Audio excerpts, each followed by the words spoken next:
तो कभी टाटा में, कभी टिस्को में, कभी उषा मार्टिन में। आज भी हमारे साथ 1948 की घटना आज भी दोहराई जा रही है। बस फर्क इतना है कि उस समय सीधा गोली मारा गया था, आज डंडा मारा जा रहा है, आज झूठे मुकदमों में फंसाया जा रहा है, आज हमें जेल की काली कोठरियों में भरा जा रहा है। बस इतना सा बदलाव हुआ है। आज भी स्थिति वही है।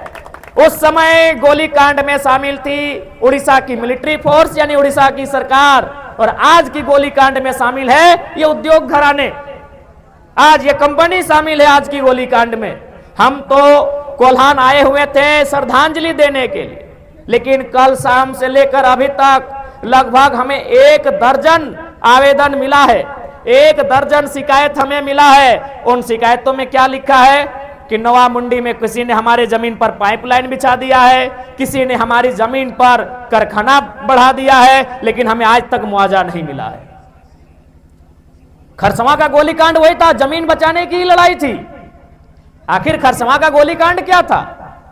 खरसवां का गोलीकांड था जमीन बचाने की ही लड़ाई थी कि वे लोग खरसवां का हिस्सा उड़ीसा में मिलने नहीं देना चाहते थे। क्या था खरसवां का गोलीकांड? जमीन बचाने की ही लड़ाई थी, भाषा संरक्षण की ही लड़ाई थी, स्वाभिमान अस्मिता की ही लड़ाई थी। यही थी ना? क्या था भाई खरसवां गोलीकांड? यही था कि हम अपनी जमीन को उड़ीसा में नहीं मिलाएंगे। लेकिन आज हमारी जमीन इसको में मिल गई, कहीं टाटा में मिल गई, कहीं उषा मार्टिन में मिल गई, लेकिन आज हमें कुछ नहीं मिला। आज बहुत सारे मीडिया वाले भी बैठे हैं, हमसे कहते हैं कि आप उद्योग के विरोधी है क्या? नहीं, हम उद्योग के विरोधी नहीं है, हम कंपनी फैक्ट्री के विरोधी नहीं है। हम बस ये चाहते हैं कि जिनकी जमीनों में फैक्ट्री है, जिनकी जमीनों में कंपनियां हैं, उन रैयतों को 3rd और 4th ग्रेड की नौकरी आजीवन मिलना चाहिए जब तक कंपनी और फैक्ट्री रहेगी। कोई उद्योग के विरोधी नहीं है भाई। ये कुर्ता उद्योग से बनता है, ये जींस उद्योग से बनता है, ये मोबाइल उद्योग से बनता है, ये माइक उद्योग से बनता है, ये रुमाल उद्योग से बनता है। उद्योग का विरोधी कोई नहीं है। बस हम कुछ सुधार चाहते हैं, हम कुछ परिवर्तन चाहते हैं, और वो परिवर्तन मामूली है। आज टाटा की बात करिए, आज टाटा का संपत्ति 20 लाख करोड़ रुपया है। आज टाटा का पूरी दुनिया में नाम है, अच्छी बात है। लेकिन मेरा एक सवाल है कि जिन लोगों को टाटा ने जमीन देकर बसाया था, क्या आज उनके पास 2 करोड़ की प्रॉपर्टी है? तो मेरा तो बस एक रिटर्न सवाल है हमारा। जी हां, आज टाटा की संपत्ति 20 लाख करोड़ की है, लेकिन जिन लोगों ने टाटा को जमीन दिया, क्या वे लोग 2 करोड़ के भी काबिल हो पाए इन 100 सालों में? बस यही तो मेरा सवाल है। हम उद्योग के विरोधी कब से हो गए? हम कंपनियों के विरोधी कब से हो गए? बस हम आपके तरीके के विरोधी हैं, और अगर यही तरीका आपका रहेगा तो कल भी हम आपके विरोधी रहेंगे। आज बहुत सारे लोग कहते हैं कि जयराम महतो जिन बातों को उठाते हैं वो बातें पूरी नहीं हो सकती है। जयराम महतो जमीन वापसी की बात उठाते हैं, जयराम महतो रैयतों को पीढ़ी दर नौकरी करने की बात करते हैं। अरे कम से कम हम उठाते हैं तो मेरे बाद अगला पीढ़ी को स्मरण तो रहेगा कि हाँ क्या बोल के गए हैं। आज अगर 1907 में जमीन देने वाले बोल के जाते कि यहां से यहां जमीन हमारी है, तो आज 2024 में ही मालूम होता कि वो जमीन हमारी है। आपने बोला नहीं, इसलिए आज भूल गए हैं। आज जयराम महतो कम से कम बोल रहा है, तो इसके बाद वाली पीढ़ी को भी जानकारी में रहेगा कि जयराम महतो क्या बोल के गए हैं।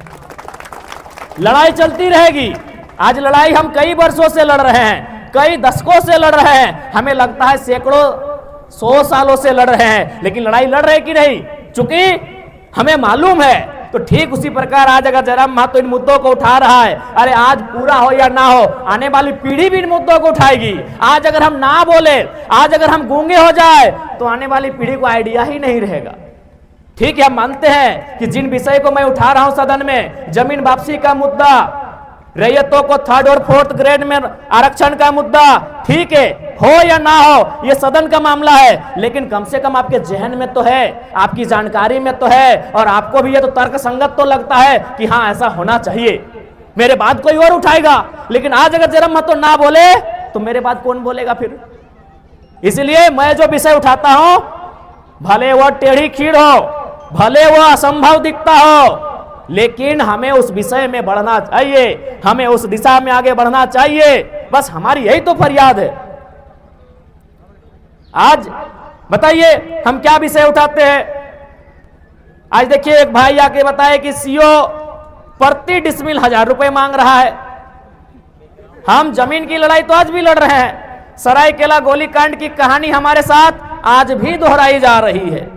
बस फर्क इतना है कि वहां 50,000 लोगों को एक साथ गोली मारा गया था, यहां कभी 5 लोगों को मारा जाता है, कभी 50 लोगों को मारा जाता है, कभी 500 लोगों को मारा जाता है। फर्क इतना है कि वहां जान से मारा गया था, आज लाठी डंडे से मारा जाता है।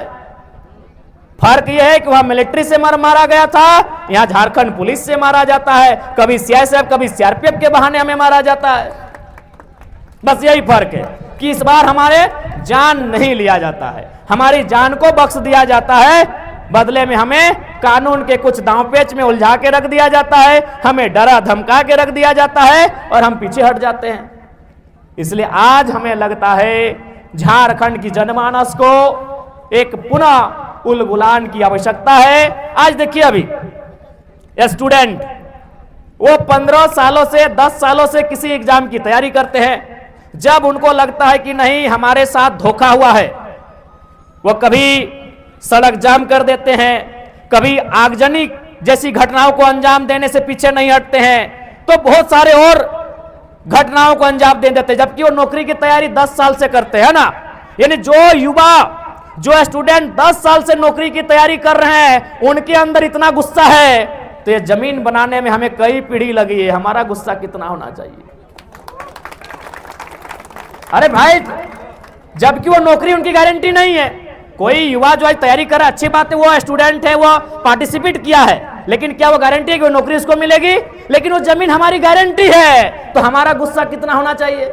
एक 10 साल की नौकरी की तैयारी करने वाला युवा गुस्से में इतना आग बबूला होता है कि सड़क को रौंद के रख देता है, रेल और बसों को रौंद के रख देता है। तो सोचिए, जो कंपनियां हमारी जमीन मनमाने ढंग से ले रही है, जिस जमीन को बनाने में कई पीढ़ी लगा है, एक पीढ़ी में जमीन नहीं बना होगा, और कई पीढ़ी तो लगा ही लगा है, साथ में कई 100 सालों से जमीन हमारे पास है। अरे नहीं करने से भी कम से कम मुगल काल से तो जमीन हमारे पास है, अंग्रेज काल से पहले की जमीनें हैं, ये तो सभी जानते हैं। यानी 300 से कम किसी का जमीन नहीं है, 400-500 साल से कम का जमीन किसी का नहीं है। तो 10 साल में जो नौकरी की तैयारी करने वाला युवा गुस्सा हो सकता है, तो 500 साल की हमारी जमीनें, हमें कितना गुस्सा आना चाहिए, उन किसानों को कितना गुस्सा आना चाहिए, उन रैयतों को कितना गुस्सा आना चाहिए कि नहीं आना चाहिए। लेकिन बात यहां यह है ना कि सिस्टम ने इतना नोचा है कि किसान बोलता है छोड़ दो, एक दिन तो ऐसे मरेंगे, क्या है लड़ाई झगड़ा करने वाले हैं, छोड़ दो, जो होगा हमारी तकदीर में ही ऐसा है। कभी आप एक बात सोचे हैं कि भाई जयराम महतो के पीछे झारखंड के लोग दृष्टि क्यों गड़ाए हैं ना? वास्तव में एक किताब का हम एक उदाहरण आपको देते हैं। उस किताब का नाम है झारखंड के विस्थापितों का दर्द। उस किताब को लिखा है पुरुलिया के ज्योतिलाल महतो ने। उस किताब में वो बहुत मार्मिक लाइन लिखा है। वो कंपनियों से विनती करते हुए एक लाइन लिखा है कि हमें छोड़ दो, हम कालांतर से युद्ध लड़ते लड़ते थक गए हैं, अब हमें दामोदर और स्वर्णरेखा की नदियों के किनारे शांत रहने दो, हमें अपने घर परिवार के साथ शांत रहने दो, हम लड़ाई लड़ते लड़ते थक गए हैं। सच्चाई यही झारखंड की है, ये लड़ाई लड़ते लड़ते थक गए हैं, ये पुलिस का लाठी डंडा खाते खाते हार गए हैं। इसीलिए जयराम महतो के अंदर हर झारखंडी को अपना दर्द दिखता है, इसीलिए उसकी सपोर्ट की जा रही है।